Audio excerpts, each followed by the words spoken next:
Nafsu lawamah ni nafsu yang ada keinsafan. Ya, nafsu yang ada keinsafan. Mungkin di siang hari dia berbuat maksiat, tetapi di malam hari dia beristighfar dan juga beribadah kepada Allah Subhanahu wa taala. Senang kita kata nafsu lawamah ni itulah nafsu on off. Hari ini dia jadi orang benar-benar beriman. Besok dia diuji dengan kemungkaran, pelajak kena dia buat. Nafsu lawamah. Itu dikata nafsu dalam bentuk penyesalan. Dia buat maksiat tengah hari, petang dia istighfar, bertaubat kepada Allah Subhanahu wa taala. Pagi dia beriman kepada Allah dengan mendirikan salat dan sebagainya, petang dia bermaksiat kepada Allah Subhanahu wa taala. Jomlah ke masjid. A'udzubillahi minasyaitonirrajim. Bismillahirrahmanirrahim. Assalamualaikum warahmatullahi wabarakatuh. Nahmaduhu wa nasta'inuhu wa nastaghfiruh. Wa na'udzu billahi min shururi anfusina wa min sayyiati a'malina. Man yahdihillahu fala mudilla lahu wa man yudlil fala hadiya lahu. Asyhadu an la ilaha illallah wa asyhadu anna sayyidana Muhammadan 'abduhu wa rasuluh. Arsalahu bil huda wa dinil haqq liyuzhirahu 'ala ad-din kullihi walau karihal musyrikun. Allahumma salli 'ala sayyidina Muhammad wa 'ala ali sayyidina Muhammad. Subhanaka la 'ilma lana illa ma 'allamtana innaka antal 'alimul hakim. Wa la hawla wa la quwwata illa billahil 'aliyyil 'azim. Wa la hawla wa la quwwata illa billahil 'aliyyil 'azim. Wa la hawla wa la quwwata illa billahil 'aliyyil 'azim. Amma ba'du. Hadirin muslimin yang dirahmati Allah, terlebih dahulu mari sama-sama kita panjatkan syukur kita kehadrat Allah dengan izin terlimpah kurnia daripada Allah Subhanahu wa taala dipertemukan kita pada hari ini. Mudah-mudahan pertemuan kita pada hari ini dirahmati oleh Allah, diberkati oleh Allah dan diberi keampunan oleh Allah Subhanahu wa taala. Hadirin muslimin yang dirahmati Allah, suka saya untuk berkongsi dengan tuan-tuan satu tajuk berkaitan dengan psikologi membentuk jati diri seseorang. Ya. Mudah-mudahan bila mana kita cuba untuk memahami dan juga untuk kita koreksi diri kita, kita cuba kenal diri kita, mudah-mudahan kita boleh membuat satu perubahan di dalam diri kita untuk menjadi lebih baik, supaya diri kita ini lebih teratur dan supaya diri kita ini lebih tersusun, ya, insya-Allah. Hadirin muslimin yang dirahmati Allah Subhanahu wa taala, di mana Al-Imam Ghazali rahimahullah juga menekankan kepada kita berkaitan dengan ma'rifatun nafsi, berkaitan dengan bagaimana untuk kita mengenal diri kita. Kalau menurut konsep Al-Ghazali, ditekankan 3 perkara penting dalam ma'rifatun nafsi, iaitulah berlakunya proses takhalli, itu yang pertama, dan yang kedua berlakunya proses tahalli, dan yang ketiga iaitulah berlakunya proses sa'adah. Yang pertama iaitulah bagaimana untuk kita mengenal diri kita, maka kita perlu melihat datang daripada mana kita dan akan ke mana. Kita datang daripada mana dan kita akan ke mana. Maka kita akan melihat diri kita ini bahawasanya datangnya kita adalah daripada Allah Subhanahu wa taala. Sudah pastinya Allah Subhanahu wa taala datangkan kita ke atas muka bumi ini berserta dengan tanggungjawab ataupun tugas ataupun amanah.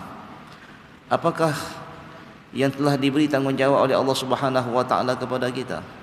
Itu persoalan yang perlu kita jawab. Adakah kita ini tidak diberi tanggungjawab sedangkan kita diberi nikmat? Sebab itulah di dalam surah Al-Mulk Allah Subhanahu wa taala jelaskan kepada kita, alladzi khalaqal mauta wal hayata liyabluwakum ayyukum ahsanu amala wa huwal azizul ghafur. Yang menjadikan kematian dan juga yang menjadikan kehidupan adalah Allah Subhanahu wa taala. Apakah tujuan Allah Subhanahu wa taala jadikan kita kehidupan? di mana Allah Subhanahu wa taala sebut liyabluwakum ayyukum ahsanu amala, supaya diri kita ini diuji oleh Allah. Kenapakah Allah Subhanahu wa taala menguji kita? Itu juga satu persoalan yang perlu kita tanya. Allah Subhanahu wa taala menguji diri kita oleh kerana Allah Subhanahu wa taala nak melihat ayyukum ahsanu amala. Di antara kita bila mana diuji, siapakah yang akan menjadi insan yang terbaik? Ayyukum ahsanu amala, di antara kamu ini siapakah yang akan menjadi insan yang terbaik, manusia yang terbaik di sisi Allah Subhanahu wa taala, manusia yang boleh menghadapi ujian-ujian tersebut.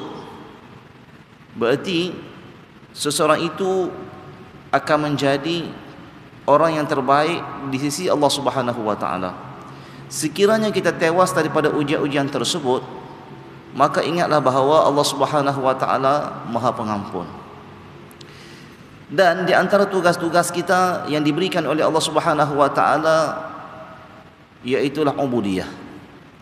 Ubudiyah ni iaitulah kita meletakkan pengabdian kita hanya kepada Allah Subhanahu wa taala sesuai dengan firman Allah, "Wa ma khalaqtul jinna wal ins illa liya'budun."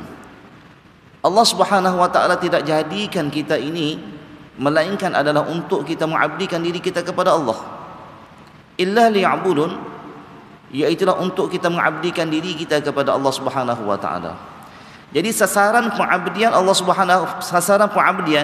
kepada Allah Subhanahu wa taala ini kepada dua golongan yang disebutkan di dalam surah Az-Zariyat tadi. Yang pertama iaitulah golongan jin dan yang kedua iaitulah golongan manusia. Maka dua golongan ini diberi pertanggungjawab oleh Allah Subhanahu wa taala untuk mengabdikan diri. Bila mana Allah Subhanahu wa taala perintahkan kepada kita suruh untuk kita beribadah kepada Allah, maka Allah Subhanahu wa taala datangkan para anbiya. Dan kepada kita Allah Subhanahu wa taala datangkan baginda Nabi sallallahu alaihi wasallam. Hadirin muslimin yang dirahmati Allah Subhanahu wa taala, itu sebagai pengenalan ya. Bagaimana untuk kita mengenali diri kita. Di dalam ilmu psikologi disebutkan di sana, iaitu di antaranya adalah akhlak adalah bunga diri kita. Tanpanya hilanglah perhatian manusia kepada kita. Akhlak adalah bunga ataupun perhiasan bagi diri kita. Jadi sesiapa yang mengabaikannya, maka hilanglah perhatian. Bukan sekadar perhatian daripada manusia sahaja, tetapi perhatian ini juga akan hilang daripada Allah Subhanahu wa taala. Baik, dalam proses untuk kita mengenali diri kita, marilah sama-sama kita koreksi ayat Allah Subhanahu wa taala dalam surah Asy-Syams ayat yang ke-7 dan ayat yang ke-7 hingga yang ke-10. Surah Asy-Syams merupakan surah yang ke-91 daripada 114 surah, yang mana Allah Subhanahu wa taala berfirman, kata Allah, "Wa nafsin wa ma sawwaha fa alhamaha fujuraha wa taqwaha qad aflaha man zakkaha wa qad khaba man dassaha." Demi diri manusia dan yang menyempurnakan akan kejadiannya dengan kelengkapan yang sesuai dengan keadaannya, serta mengilhamkannya untuk mengenal jalan-jalan yang membawanya kepada kejahatan dan yang membawanya kepada ketakwaan. Sesungguhnya berjayalah orang-orang yang menjadikan dirinya yang sedia bersih bertambah-tambah bersih dengan iman dan juga amal kebajikan. Dan sesungguhnya hampalah orang yang menjadikan dirinya yang sedia bersih itu susut dan terbenam kebersihannya dengan sebab kotoran kemaksiatan yang dia lakukan. Baik hadirin muslimin yang dirahmati Allah, cuba kita perhatikan sekali lagi ayat surah Asy-Syams ayat yang ke-7. Allah Subhanahu wa taala bersumpah. Ya.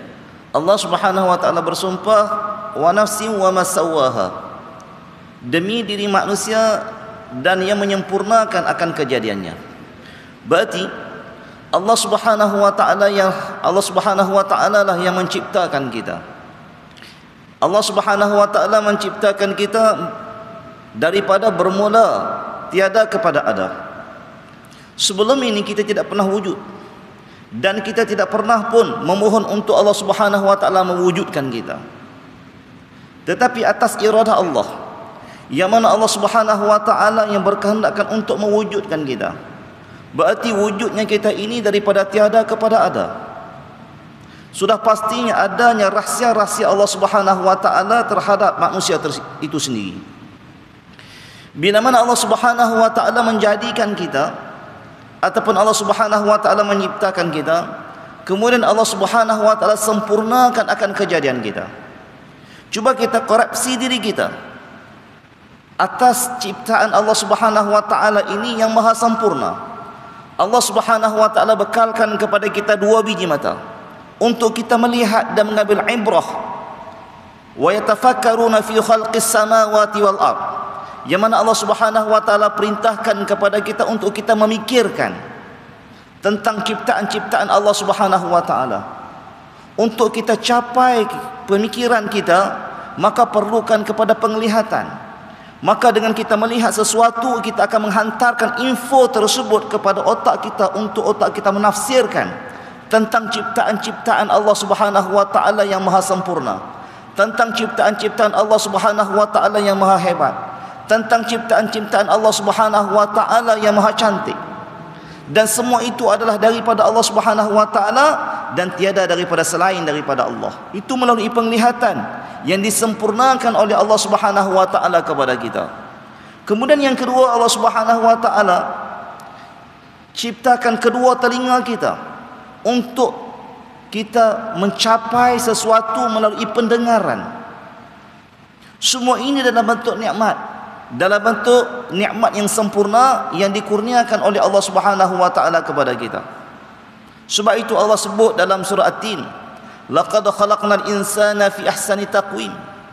Manusia ini adalah sebaik-baik kejadian yang mana Allah Subhanahu wa taala ciptakan. Jadi bila mana Allah Subhanahu wa taala sempurnakan pendengaran kepada kita supaya kita mendengar seruan-seruan yang disampaikan oleh para rasul, khususnya baginda Nabi sallallahu alaihi wasallam sebagai pelengkap, sebagai penyatu, sebagai Nabi sallallahu alaihi wasallam yang menyempurnakan syariat-syariat nabi-nabi yang terdahulu. Dan maklumat itu sampai kepada kita. Maklumat itu sampai melalui pendengaran, dan pendengaran ini merupakan bukti dan Allah Subhanahu wa taala akan mengambil penyaksian di akhirat nanti. Itu melalui pendengaran. Kalau dalam ilmu aqidah, dalam bab sam'iyat, yaitu kita mendengar tentang berita-berita, perkhabaran-perkhabaran yang tidak boleh dicapai dengan mata, hanya boleh dicapai dengan pendengaran. Itu ada kaitan dengan keimanan. Contoh, bila mana Nabi SAW menceritakan kepada kita perihal syurga, kita tidak pernah melihat syurga, tuan-tuan. Nabi SAW menceritakan kepada kita perihal neraka, kita tidak pernah melihat neraka. Tetapi dengan pendengaran tersebut, maka menambahkan keyakinan kita kepada baginda Nabi SAW. Menambahkan keyakinan kita kepada Allah Subhanahu wa taala. Berarti kita beriman dengan perkara sam'iyat. Begitu juga dengan perihal berkaitan dengan dosa dan juga pahala. Kita nampakkah dosa kita? Tak nampak. Kita nampakkah pahala kita? Kita tak nampak. Kenapa di saat kita diuji oleh Allah Subhanahu wa taala dengan kemungkaran dan kemaksiatan, kita merasa takut untuk kita melakukannya? Kita akan menjauhkan diri kita daripada perbuatan tersebut. Oleh kerana apa? Oleh kerana kita yakin. Berarti kita melihat kita melihat dengan keyakinan melalui datangnya, melalui pendengaran, bukan penglihatan mata. Berarti sumber yang datang kepada kita melalui pendengaran dalam bentuk keimanan kita kepada Allah Subhanahu wa taala. Itu betapa hebatnya Allah Subhanahu wa taala kurniakan kepada kita. Dan begitu juga dengan akal. Allah Subhanahu wa taala sempurnakan kepada kita.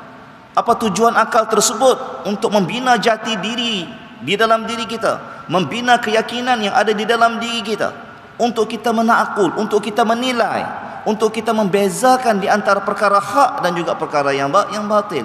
Fungsinya adalah akal kita.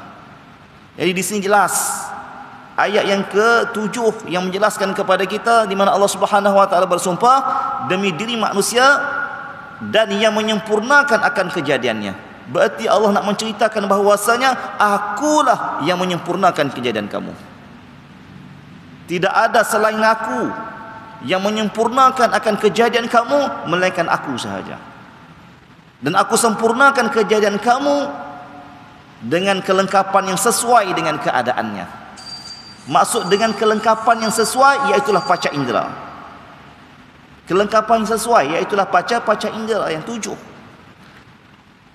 Dengan kelengkapan yang sesuai aku kurniakan kepada kamu akal, aku kurniakan kepada kamu hati, aku kurniakan kepada kamu nafsu. Itu lengkap melengkapi di antara satu sama lain. Kalaulah Allah Subhanahu wa taala tak kurniakan kepada kita akal, maka hak taklif kita pun akan terangkat. Kalau Allah Subhanahu wa taala tidak kurniakan kepada kita hati, bagaimana kita nak menilai dengan keimanan kepada Allah Subhanahu wa taala sedangkan hati kita membenarkan Allah? Nampak tak tuan-tuan? Kalau Allah Subhanahu wa taala tidak kurniakan nafsu kepada kita, mana mungkin untuk kita ada keinginan untuk beribadah? Mana mungkin kita ada keinginan untuk kita apa? Untuk kita rasa keinginan untuk beriman, rasa keinginan untuk melakukan sesuatu kebaikan, melakukan sesuatu perkara yang harus, yang sepatutnya kita lakukan. Semuanya berpuncanya daripada nafsu. Dan nafsu ini perlu diimbang dengan akal dan juga keimanan kita kepada Allah Subhanahu wa taala. Dan seterusnya Allah Subhanahu wa taala sebut juga dalam ayat yang seterusnya fa'alhamaha fujuraha wa taqwaha. Kalau kita amati betul-betul apa yang disebutkan oleh Allah fa'alhamaha fujuraha wa taqwaha, yang mana bila mana Allah Subhanahu wa taala sempurnakan akan kejadiannya ke atas diri kita, Allah Subhanahu wa taala teruskan dengan proses yang kedua, iaitu mengilhamkan kepada kita akan sesuatu. Mengilhamkan kepada kita sesuatu. Allah jadikan makhluk ni sentiasa bergandingan. Sentiasa bergandingan. Allah jadikan laki-laki, Allah jadikan perempuan. Allah jadikan dosa, Allah jadikan pahala. Begitu juga Allah Subhanahu wa taala jadikan perkara-perkara dalam bentuk kebaikan, Allah juga jadikan perkara-perkara dalam bentuk keburukan. Jadi bila mana Allah Subhanahu wa taala ilhamkan kepada kita akan keburukan, Allah juga akan ilhamkan kepada kita perkara kebaikan. Jadi kedua-duanya Allah Subhanahu wa taala ilhamkan kepada kita. Bila mana Allah Subhanahu wa taala ilhamkan kepada kita perkara keburukan, maka Allah Subhanahu wa taala ilhamkan juga kepada kita mengenali keburukan tersebut. Mengenali keburukan tersebut. Contohnya kita ambil satu bab, iaitulah ghibah. Ghibah ni iaitulah mengumpat. Siapa yang tak kenal dengan ghibah? Siapa yang tidak kenal dengan mengumpat? Semua kita tahu mengumpat itu adalah perkara yang dimurkai oleh Allah Subhanahu wa taala. Berarti bila mana kita mengetahui bahawa umpatan itu adalah celaan daripada Allah Subhanahu wa taala, kita kena ingat bahawa Allah lah yang ilhamkan kepada kita bahawasanya ghibah itu ataupun umpatan itu adalah celaan Allah. Pengetahuan itu bukan datang daripada kita. Pengetahuan itu bukan datangnya daripada kita, melainkan daripada Allah Subhanahu wa taala yang ilhamkan kepada kita. Berarti dua ilham tersebut. Yang pertama, bila mana kita melihat ghibah itu berlaku, dan yang kedua kita boleh menakul. Kita boleh menilai bahwasanya umpatan itu tidak sepatutnya berlaku. Itu merupakan celaan daripada Allah Subhanahu wa taala. Itu merupakan mengundang sesuatu kemurkaan daripada Allah Subhanahu wa taala. Kedua-duanya ilham daripada Allah. Itu dari sudut keburukan. Dan Allah ilhamkan juga kepada kita bahawa bila mana aku meninggalkan ghibah, bila mana aku meninggalkan umpatan, maka Allah Subhanahu wa taala akan beri ganjaran kepadaku. Itu juga ilham daripada Allah Subhanahu wa taala. Sama juga bila mana Allah Subhanahu wa taala ilhamkan kepada kita kebaikan. Allah ilhamkan kepada kita untuk kita bersalawat. Allah ilhamkan melalui para malaikat untuk kita bersalawat. Lalu kita bersalawat. dengan salawat yang diajarkan kepada kita. Dan Allah juga ilhamkan kepada kita bahwasanya dengan salawat tersebut jangan kamu buat selain daripada Allah. Bukan salawat itu kita buat selain daripada Allah. Kalau kamu salawat itu selain daripada Allah, ya, kalau kamu salawat selain daripada Allah, berarti kamu membuat sesuatu bukan kerana Allah. Itu juga ilham daripada Allah Subhanahu wa taala. Sama juga dengan baca Al-Quran, itu semua ilham daripada Allah Subhanahu wa taala dalam bentuk apa? Taqwaha. Dan juga Allah Subhanahu wa taala ilhamkan kepada kita untuk membersihkan ketakwaan tersebut. Nampak tak tuan-tuan yang dirahmati Allah Subhanahu wa taala? Kesimpulannya, di saat Allah Subhanahu wa taala ilhamkan kepada kita perkara yang fujur, yang tidak baik, dalam masa yang sama juga Allah Subhanahu wa taala ilhamkan kepada kita untuk menyucikan perkara yang tidak baik tersebut. Dan begitu juga ketika mana Allah Subhanahu wa taala mengilhamkan kepada kita untuk kita melakukan perkara yang buruk, yang maksiat dan mungkar, dalam masa yang sama juga Allah Subhanahu wa taala mengilhamkan kepada kita untuk menyucikan perkara yang baik tersebut. Nampak tak? Allah ilhamkan kepada kita baca Quran, dan satu lagi Allah ilhamkan kepada kita untuk menyucikan baca Al-Quran tersebut. Maksud suci itu apa? Aku baca bukan kerana selain Allah, itu menyucikan. Kalau kita baca kerana manusia, aku nak memperlagukan Al-Quran ini dan aku nak supaya mereka mengatakan aku ini adalah orang yang hebat dari sudut membaca Al-Quran, maka bacaan kita itu tidak mendapat pahala. Lalu disucikan oleh Allah Subhanahu wa taala dengan datangkan keikhlasan, dengan datangkan aku baca ini semata-mata kerana Allah Subhanahu wa taala. Itu merupakan ilham juga daripada Allah Subhanahu wa taala. Sebab itulah tuan-tuan, dan ayat yang seterusnya Allah Subhanahu wa taala sebut qad aflaha man zakkaha, dan yang membawanya kepada ketakwaan sesungguhnya hanyalah orang yang menjadikan dirinya yang sedia bersih, ditambah-tambah bersih dengan iman dan juga amal. Jadi maknanya tuan-tuan, bila mana kedua-dua ilham tadi datang kepada seseorang, berarti Allah juga lah akan mengilhamkan kepada dia untuk membersihkan dua keadaan tersebut. Zahirnya nampak dirinya lah yang membersihkan, dirinya lah yang menentukan, tetapi hakikatnya Allah lah yang ilhamkan kepada dia. Itu kita kena apa? Kena i'tiqad. Sebab apa? La haula wala quwata illa billahil aliyil azim. Tidak ada daya dan upaya untuk kita melakukan taat melainkan daya Allah. Tidak ada daya dan upaya untuk kita meninggalkan maksiat ataupun keburukan melainkan juga dengan daya dan kekuatan daripada Allah Subhanahu wa taala. Dan Allah sebut juga di dalam ayat ini wa qad khaba man dassaha, dan sesungguhnya hampalah, ya, orang yang menjadikan dirinya yang sedia bersih itu susut dan terbenam kebersihannya dengan sebab kotoran maksiat tersebut. Berarti dia sendiri yang mencampakkan dirinya kepada kehinaan. Dia sendiri yang mencampakkan dirinya kepada kemurkaan, kepada kemarahan Allah Subhanahu wa taala. Baik hadirin muslimin yang dirahmati Allah Subhanahu wa taala, di mana Allah Subhanahu wa taala telah menciptakan nafsu untuk kita. Semua kita ada nafsu tuan-tuan, kecuali para malaikat. Jadi bila mana Allah Subhanahu wa taala ciptakan kita nafsu, dalam Al-Quran Allah Subhanahu wa taala sebut 3 nafsu. Ya, yang sesa disebut oleh Allah Subhanahu wa taala dalam Al-Quran. Yang pertama iaitu nafsu amarah. Yang kedua iaitu nafsu lawamah, dan yang ketiga iaitu nafsu mutmainnah. Sudah pastinya 3 nafsu ini ada pada diri kita. 3 nafsu ini ada pada diri kita. Nafsu amarah iaitu nafsu yang cenderung kepada kemurkaan Allah, cenderung kepada kemungkaran dan juga kemaksiatan. Itu nafsu amarah, nafsu yang akan merendahkan kita di hadapan Allah Subhanahu wa taala, nafsu yang memalingkan kita daripada Allah Subhanahu wa taala. Itu nafsu amarah. Yang kedua iaitu nafsu lawamah. Nafsu lawamah ni dalam bentuk penyesalan. Jadi nafsu lawamah ni di kebanyakan manusia,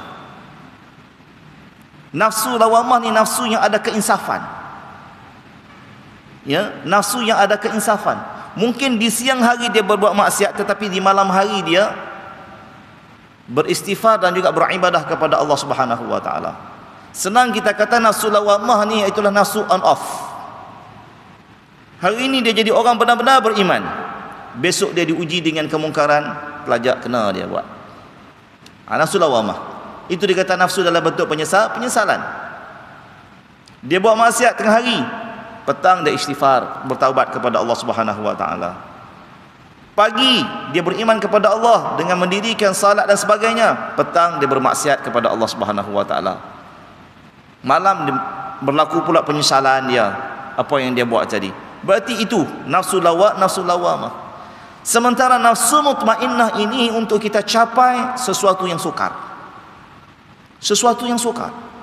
Sebab nafsu mutmainnah ini nafsu yang senantiasa duduk pada tahap ketaatan kepada Allah Subhanahu wa taala.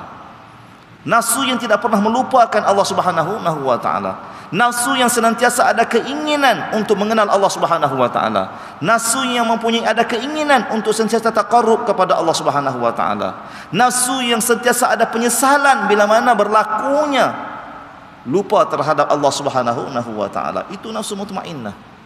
Dia duduk dengan Allah Subhanahu wa taala. Hadirin muslimin yang dirahmati Allah Subhanahu wa taala, yang mana Allah Subhanahu wa taala menciptakan nafsu amarah itu pada setiap hamba. Pada peringkat ini, nafsu tersebut cenderung kepada sifat-sifat mazmumah ataupun disebut sebagai sifat negatif. Sifat yang akan mencelakakan diri kita. Sifat yang mengundang kemurkaan Allah Subhanahu wa taala. Sifat yang menempah neraka Allah Subhanahu wa taala. Itu nafsu amarah. Ya. Ataupun disebut juga sifat-sifat mazmumah. Jika kita nak perinci satu-satu, sifat mazmumah ini dia ada 10 ciri-ciri sifat mazmumah. Di antaranya takabur, ujub, riya, ya, sum'ah, ya, kemudian dengki, khianat, itu semua, bakhil, itu di antara nafsu amarah, ya, tidak senang dengan melihat orang lain berjaya, ya, tamak kepada dunia, itu semua nafsu amarah belaka. Nafsu yang cenderung kepada kehinaan, nafsu yang bawah dia panggil, ya, nafsu yang di bawah, ya, nafsu yang mengundang kepada kemurkaan Allah Subhanahu wa taala. Sebab tu dia kata negatif. Maka sesuatu yang negatif itu adalah amarah. Apa maksud negatif? Nafsu yang menjauhkan dia dengan Allah, itu maksud amarah. Kita boleh nilai, adakah perbuatanku ini mendekatkan diri kepada Allah ataupun perbuatanku ini menjauhkan diriku dengan Allah. Kalaulah perbuatanku ini menjauhkan diri daripada Allah, maka itu adalah amarah. Kalau perbuatanku ini adalah mendekatkan diri kepada Allah, itu adalah mutmainnah. Itu, ya, untuk kita faham secara umum. Ia sebagai ujian dan sejauh mana tulusnya pengabdian mereka terhadap Allah Subhanahu wa taala. Jadi ada tujuan dia. Sebab apakah Allah Subhanahu wa taala jadikan nafsu amarah ni? Tujuan dia adalah Allah Subhanahu wa taala nak melihat ayyukum ahsanu amala. Bila mana aku uji kamu dengan nafsu amarah, aku nak melihat siapakah di antara kamu yang terbaik.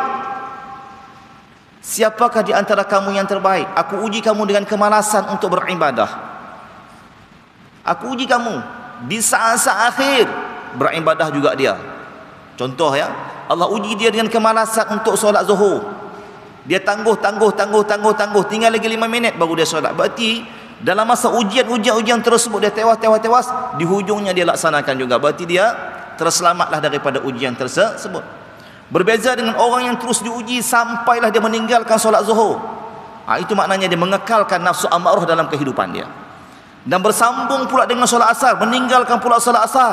Berarti dia berterusan dengan amarah yang ada dalam diri dia. Bersambung pula dengan solat maghrib, berarti engkau berterusan dengan amarah. Sehinggalah bertemu dengan solat maghrib, solat isyak dan solat subuh, sama juga.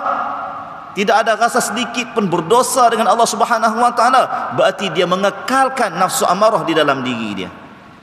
Berarti dia sentiasa dicela oleh Allah Subhanahu wa taala. Wa na'udzubillahi min zalik. Sebab apa? Itu ujian. Bukan dia tak tahu, tuan-tuan, bahawa salat itu adalah wajib. Sebab itu hidayah Allah Subhanahu wa taala dah bagi dah kepada kita bahawa salat 5 waktu itu wajib. Tetapi bila mana nafsu itu menguasai dirinya, maka dia meninggalkan salat 5 waktu. Kita tinggal salat 5 waktu ni bukan sebab tak dapat hidayah, sebab nafsu menguasai kita. Begitu juga dengan seorang perempuan bila mana dia tidak menutup aurat. Bukan dia tak tahu bahawasanya menutup aurat itu adalah wajib. Contoh tuan-tuan, ya, contohlah ya, kita tengok di dalam perfilman kita. Minta maaf lah ni RTM kan. Kita tahu tak tuan-tuan bahawasanya menutup aurat itu wajib? Kita tahu. Kita tengok di antara yang ada di dalam tersebut, ada yang kadang-kadang menutup aurat, ada yang kadang-kadang tak menutup aurat, sedangkan bangsa yang sama, sedangkan agama yang sama. Nampak tak? Sedangkan jantina yang sama, tetapi kenapa tidak menutup aurat? Oleh kerana yang seorang ni yang tak menutup aurat adalah dia sedang dikuasai oleh nafsu amarah dia. Yang seorang ni menutup aurat berarti dia tidak dikuasai oleh nafsu amarah dia, dan dia yakin dengan Allah Subhanahu wa taala. Maknanya tuan-tuan, hidayah tu sampai, bukan hidayah tak sampai tuan-tuan. Masalah kita pada hari ini apa niya? Bila mana kita dikuasai oleh nafsu, maka kita akan meninggalkan setiap suruhan Allah Subhanahu wa taala. Baik, kemudian seterusnya tuan-tuan yang dirahmati Allah Subhanahu wa taala, sifat-sifat tersebut mendorong jiwa ke arah kejahilan. Nampak? Nafsu amarah ni dia cenderung kepada kejahilan. Dia mendorong kita kepada kejahilan. Apa maksud kejahilan? Kejahilan ni sama juga makna dengan kegelapan. Kejahilan sama juga makna dengan kegelapan. Orang yang jahil sama dengan orang yang duduk dalam kegelapan.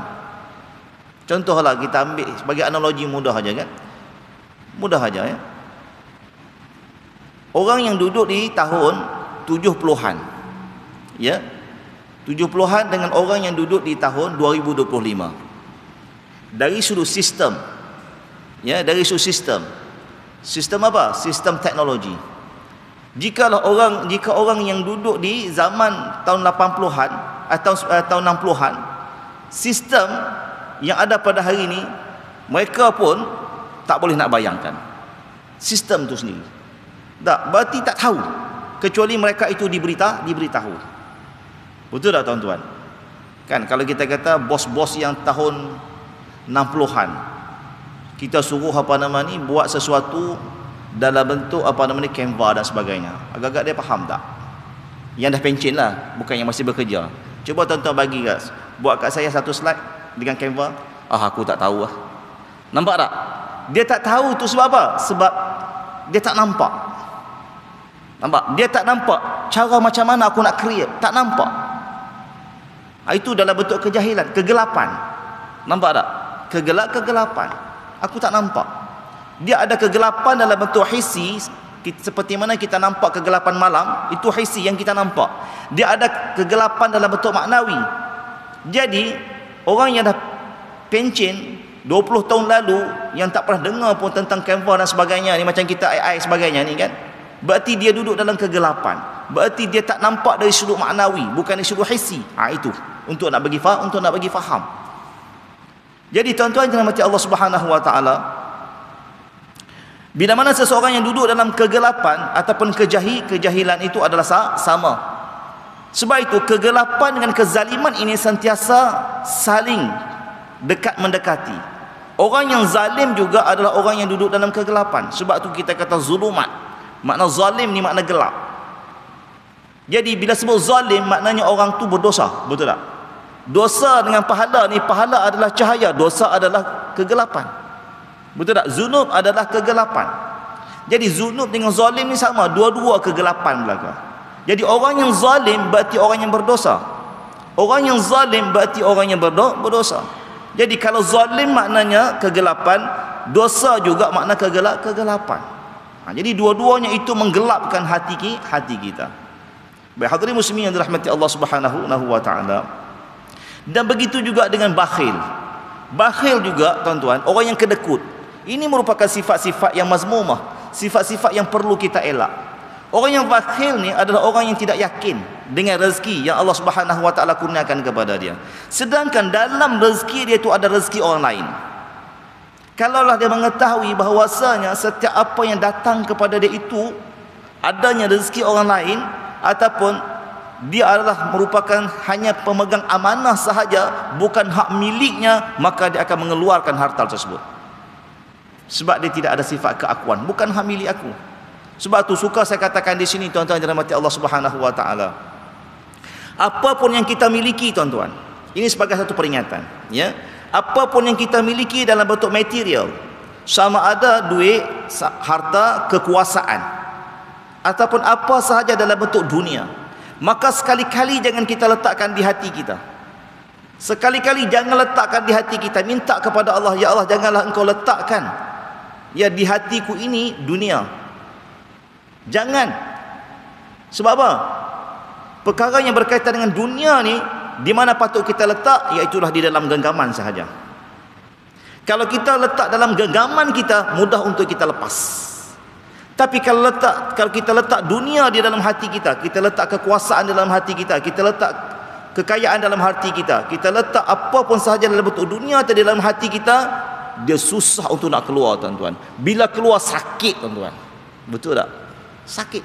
Sebab tu tuan-tuan, ketika mana Syekh Dr. Ali Jumaah ya, ditanyakan oleh anak murid dia, wahai Syekh, ketika mana engkau diberhentikan daripada menjabat jawatan mufti, ya, Mesir pada ketika itu, adakah tak ada rasa apa-apa? Lebih kurang. Tak ada rasa apa-apa kan? Maknanya diberhentikan kan? Tak ada rasa apa-apa kan? Jadi apa kata dia tuan-tuan? Aku letakkan kekuasaan ataupun jawatanku pada genggaman, dan aku boleh lepas bila-bila masa. Nampak? Kalaulah tuan-tuan, kita pegang satu-satu jabatan, kita letak di hati, tiba-tiba kita kena letak jawatan tu tuan-tuan. Apa perasaan kita? Susah tuan-tuan, sakit ya, tapi kalau kita letak pada genggaman kita, insya-Allah mudah-mudahan Allah Subhanahu wa taala pelihara kita. Baik, tuan-tuan hadirin muslimin dirahmati Allah Subhanahu wa taala, semua sifat tersebut dikata cenderung kepada kejahatan dan menyimpang daripada kebaikan. Ya, sifat-sifat yang saya sebutkan tadi. Sifat ini juga tidak menginginkan kesukaran dan juga bebanan tanggungjawab. Jadi tuan-tuan, orang yang zalim dia tak nak tanggungjawab tuan-tuan, ya. Orang yang bakhil juga dia tak nak tanggungjawab. Orang yang jahil juga tak nak tanggungjawab, ya. Sebab tanggungjawab ini adalah satu amanah yang wajib dipikul dan akan dipertanggungjawabkan di akhirat besok. Itu jelas. Berhikmah Allah Subhanahu wa taala menciptakan sifat ini adalah sebagai gelanggang pertarungan dan medan praktis untuk menguji tahap pengabdian seseorang hamba kepada dia. Itu je tujuannya. Allah Subhanahu wa taala nak uji kamu je. Ya, itu sebagai praktikal juga. Bila aku jadikan kamu, aku jadikan kebaikan, aku jadikan keburukan, maka kamu kena menilai. Yang mana satukah kamu nak mempersembahkan kepadaku? Adakah kamu nak mempersembahkan keburukan kepadaku, ataupun kamu nak mempersembahkan kebaikan kepadaku? Dan setiap persembahan kamu itu aku tahu. Sama ada kamu sembahkan dengan dalam keadaan kebaikan, ataupun kamu sembahkan dalam keadaan keburukan. Adakah kamu sembahkan itu dalam keadaan ketulusan hati kamu, ataupun kamu sembahkan kepadaku dalam keadaan acuh tak acuh, ataupun selain daripada aku? Itu yang Allah Subhanahu wa taala nak tengok. Sebab itu Allah Taala praktiskan kita dalam kehidupan seharian. Kemudian hadirin muslimin dirahmati Allah, tanpa sifat-sifat tersebut manusia pasti akan menjadi seperti malaikat, tidak pernah menderhaka kepada Allah. Kalaulah Allah Subhanahu wa taala tak kurniakan kepada kita nafsu, maka jadi malaikat belaka tuan-tuan. Sebab tu manusia ni ada dua unsur kata ulama tasawuf. Ya, manusia ni ada dua unsur kata ulama tasawuf. Yang pertama unsur bumi, dan yang kedua unsur langit. Kalau dalam Al-Quran pun begitu juga. Unsur bumi apa dia? Jasad kita. Betul tak? Kita dijadikan daripada tanah. Itu unsur bumi. Dan yang kedua unsur langit apa dia? Iaitulah roh kita. Jadi bumi dan langit ini akan menyatu, dan hiduplah kita pada hari ini. Sebab tu bila dalam amalan kita, ya, ada kecenderungan kepada unsur langit dan ada kecenderungan kepada unsur bumi. Bila mana kita melakukan ketaatan kepada Allah Subhanahu wa taala, maka pada ketika itu kekuatannya daripada unsur bumi, daripada unsur langit. Bila mana kita melakukan sesuatu itu cenderung kepada kejahatan, maka cenderung kepada unsur bumi. Kehinaan, unsur yang bawah. Hadirin muslimin yang dirahmati Allah Subhanahu wa taala, seiringan dengan ini Allah Subhanahu wa taala menggesa hamba-Nya agar memerangi hawa nafsu. Sesiapa yang beroleh kemenangan dalam pertarungan itu dijanjikan keredaan dan syurga Allah Subhanahu wa taala. Itu janji Allah Subhanahu wa taala kepada siapa? Kepada orang yang berjaya. Seperti mana firman Allah Subhanahu wa taala dalam surah An-Nazi'at, fa amma man tagha wa athara al-hayata ad-dunya fa innal jahima hiyal ma'wa wa amma man khafa maqama rabbih wa nahan nafsa 'anil hawa fa innal jannata hiyal ma'wa. Maka dapatlah masing-masing mengetahui kesudahannya. Adapun orang-orang yang melampaui perbuatan derhakanya serta dia mengutamakan kehidupan dunia semata-mata, maka sesungguhnya neraka jahimlah tempat kediamannya. Adapun orang yang takutkan keadaan semasa ia berdiri di mahkamah Allah Subhanahu wa taala untuk dihisab serta dia menahan dirinya daripada menurut hawa nafsunya, maka sesungguhnya syurgalah tempat kediamannya. Dan seterusnya, manusia yang berinteraksi dengan jiwa dan nafsu boleh diklasifikasikan sebagai 3 golongan. InsyaAllah kita akan sambung nanti apakah yang disebut 3 golongan tersebut ya. Mudah-mudahan bermanfaat perkongsian kita pada hari ini. Dalam arti kata yang lain adalah untuk kita mengenal diri kita ya, mengenal diri kita. Setelah mana kita mengenal diri kita, kita akan mengenal ya siapakah pencipta kita dan apakah tujuan ya, apakah tujuan kita dilahirkan ataupun dihidupkan ataupun dijadikan oleh Allah Subhanahu wa taala ke atas muka bumi ini. Adakah tujuan kita hanya untuk makan dan minum ataupun tujuan selain daripada itu, ataupun adakah tujuan kita untuk mengabdikan diri kita kepada Allah Subhanahu wa taala sesuai dengan firman Allah yang saya sebutkan tadi, wa ma khalaqtul jinna wal ins illa liya'budun. Tidak lain dan tidak bukan tujuan kehidupan kita di atas muka bumi ini adalah untuk mengabdikan diri kita kepada Allah Subhanahu wa taala. Aqulu qouli hadza wa astaghfirullah. Assalamualaikum warahmatullahi wabarakatuh.